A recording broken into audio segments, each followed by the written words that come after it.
Radio କୋରାପୁଟର ସମସ୍ତ ଶ୍ରୋତା ଏବଂ ଦର୍ଶକଙ୍କୁ ସ୍ୱାଗତ କରୁଛୁ।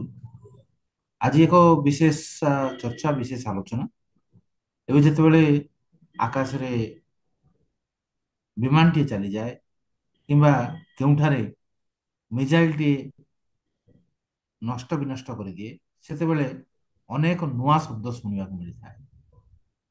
ତେବେ ଏଇ ଯୋଉ ଶବ୍ଦ ଗୁଡ଼ିକ, ମିଜାଇଲ, ଏଗୁଡ଼ିକ ସବୁ କଣ? କେତେ ପ୍ରକାରର ମିଜାଇଲ ଅଛି ଏବଂ ସେସବୁ ଯାକର ବ୍ୟବହାର କିପରି ହୁଏ? ତା ସମ୍ପର୍କରେ ଆମେ ଆଜି କଥାବାର୍ତ୍ତା କରିବା। ଆମ ସହିତ ରହିଛନ୍ତି ଇଞ୍ଜିନିୟର ସୁନୀଲ ବିଶ୍ୱାଳ, ସୁନାବେଡାରୁ। ଆ, ସେ ଜଣେ ବିଶେଷଜ୍ଞ ବିଭିନ୍ନ କ୍ଷେତ୍ରରେ, ହାମ୍ ରେଡିଓ ଅପରେଟର ବି, ଜଣେ ପରିବେଶବିତ୍ ଏବଂ ବିଭିନ୍ନ ବିଷୟରେ ତାଙ୍କର ଗଭୀର ଜ୍ଞାନ ବି ରହିଛି। ତେବେ ତାଙ୍କ ସହିତ ଆମେ ଆଜି କଥାବାର୍ତ୍ତା କରିବା এই ବିଷୟରେ ଯେ ଏଇ ଯୋଉ ମିଜାଇଲ, ଏଗୁଡ଼ିକ ଶବ୍ଦ ଯୋଉ ବ୍ୟବହାର ହେଉଛି, ଏଗୁଡ଼ିକର ତାତ୍ପର୍ଯ୍ୟ କଣ ରହିଛି ଆଉ ମାନେ କଣ ରହିଛି ଭାଇ? ଅ, ଧନ୍ୟବାଦ ଜଣାଉଛି ଶାନ୍ତାକାର ଭାଇ, ଆପଣ ମତେ ଏଇଭଳି ଗୋଟେ ସୁଯୋଗ ଦେଇଥିବାରୁ।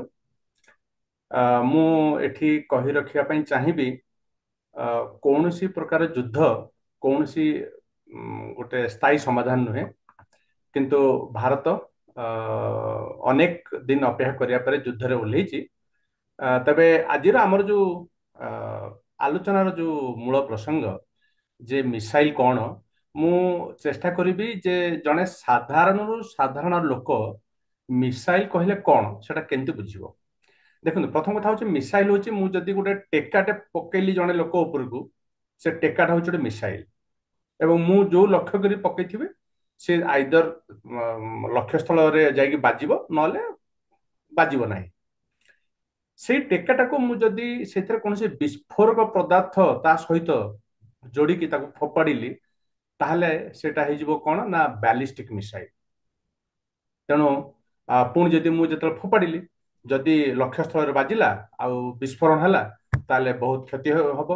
ଯୋଉଟା କି ଆମେ ଶତ୍ରୁ ପକ୍ଷର ଅନେକ କଥାକୁ ନଷ୍ଟ କରିବା ପାଇଁ ଆମେ ଏମିତି ମିସାଇଲ ଛାଡିଥାଉ।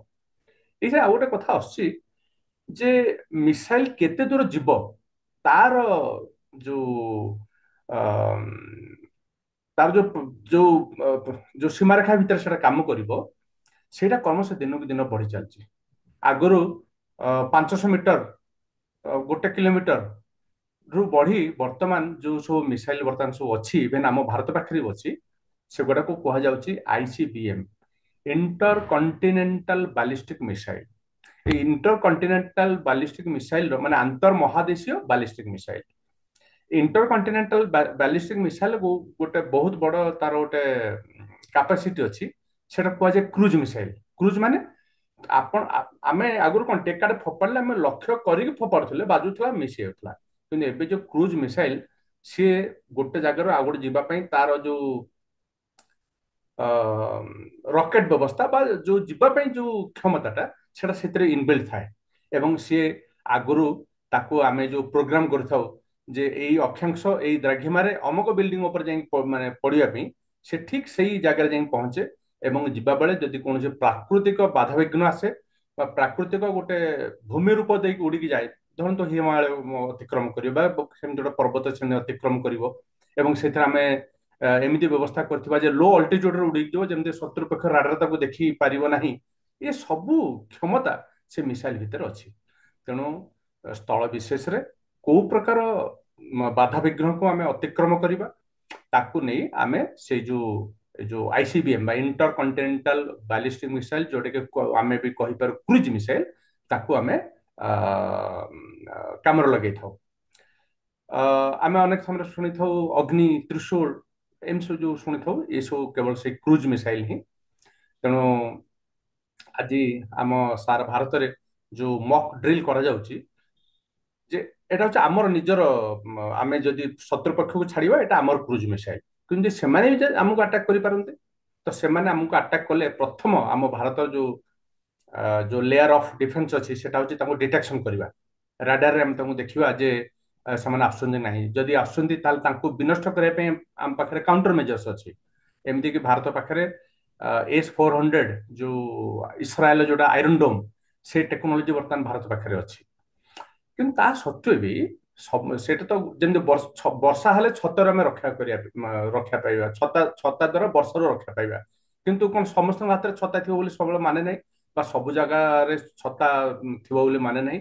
ତେଣୁ ଯୋଉ ଜାଗାରେ ଆମର ଏଇ ଯୋଉ ମିସାଇଲ ଡିଫେନ୍ସ ମେକାନିଜମ ନାହିଁ, ସେ ଜାଗାରେ ଯଦି ମନେ କରନ୍ତୁ ଆମ ଉପରେ ସେମିତି ଗୋଟେ ସମ୍ଭାବ୍ୟ ବିପଦ ହେଲା, ତାହେଲେ ଜନସାଧାରଣ ପ୍ରତ୍ୟେକଟି ଲୋକ କଣ କରିବା ଉଚିତ? ପ୍ରଥମ କଥା ହଉଛି ସେଇଟା ହଉଛି ବାଲିଷ୍ଟିକ ମିସାଇଲ, ମାନେ ଯେତେବେଳେ ପଡିବ ସେ ଢୋ କିନା ଫାଟିବ ଏବଂ ତା ଭିତରେ ଯୋଉ ସବୁ ସାର୍ପନେଲ ସବୁ ଥିବ ସେଟା ଚତୁର୍ଦିଗକୁ ଫୋପାଡି ହବ, ଏବଂ ସାର୍ପନେଲ ବାଜିକି ହିଁ ଲୋକମାନଙ୍କର ଧନ ଜୀବନ ହାନି ହୁଏ। ତ ସେଭଳି କ୍ଷେତ୍ରରେ ସେଠୁ ରକ୍ଷା ପାଇବା ପାଇଁ ଏକମାତ୍ର ଉପାୟ ହଉଛି ଯେ ଆମେ ଗୋଟେ ସୁରକ୍ଷିତ ସ୍ଥାନକୁ ଚାଲିଯିବା। ଏବଂ ଯଦି ଏମିତିକି ଆମେ ଯଦି ଖୋଲା ପଡିଆରେ ଅଛନ୍ତି, ତାହେଲେ ଆମେ ତଳେ ଶୋଇଯିବା, ମାନେ ସାର୍ପନେଲ ଟା ତ ଉପରେ ଯିବ ନା। ତେଣୁ ସେଇଭଳିଆ ଗୋଟେ ଲୋକମାନଙ୍କୁ ସଚେତନ କରିବା ପାଇଁ ଆଜିର ଯୋଉ ମକ୍ ଡ୍ରିଲ ବା ଗୋଟେ ରିହର୍ସାଲ ଭଳିଆ ଗୋଟେ ଜିନିଷଟେ ଆଜି ସାରା ଦେଶରେ ଅନେକ ସ୍ଥାନରେ କରାଯାଇଥିଲା, ଯେମିତି ଆମର କୋରାପୁଟରେ ବି ହେଇଥିଲା। ତେଣୁ ସଂକ୍ଷେପରେ କହିଲେ ଏଇଆ ହିଁ ମିସାଇଲ ବ୍ୟବସ୍ଥା। ଧନ୍ୟବାଦ ସୁନିଲ ଭାଇ, ବିସ୍ତୃତ ଭାବରେ ଅତି କମ ସମୟରେ ମିଜାଇଲ ସମ୍ପର୍କରେ ଏବଂ ଆଜିର ଯୋଉ ମକ୍ ଡ୍ରିଲଟା ହୋଇଥିଲା ତାର ଅ, ଆବଶ୍ୟକତା ସମ୍ପର୍କରେ ଆପଣ ସବିଶେଷ ବିବରଣୀ ଦେଇଛନ୍ତି। ତେଣୁ ସୁନିଲ ଭାଇଙ୍କ ପାଖରେ ଆମେ କୃତଜ୍ଞତା ଜଣାଉଛୁ ରେଡ଼ିଓ କୋରାପୁଟର ସମସ୍ତ ଶ୍ରୋତା ଏବଂ ଦର୍ଶକଙ୍କ ପାଖରେ। ପୁଣି ଥରେ ଆଉ ଏକ ଏପିସୋଡରେ ଦେଖାହବ, ସେଥି ପର୍ଯ୍ୟନ୍ତ ବିଦାୟ ନେଉଛୁ। ନମସ୍କାର।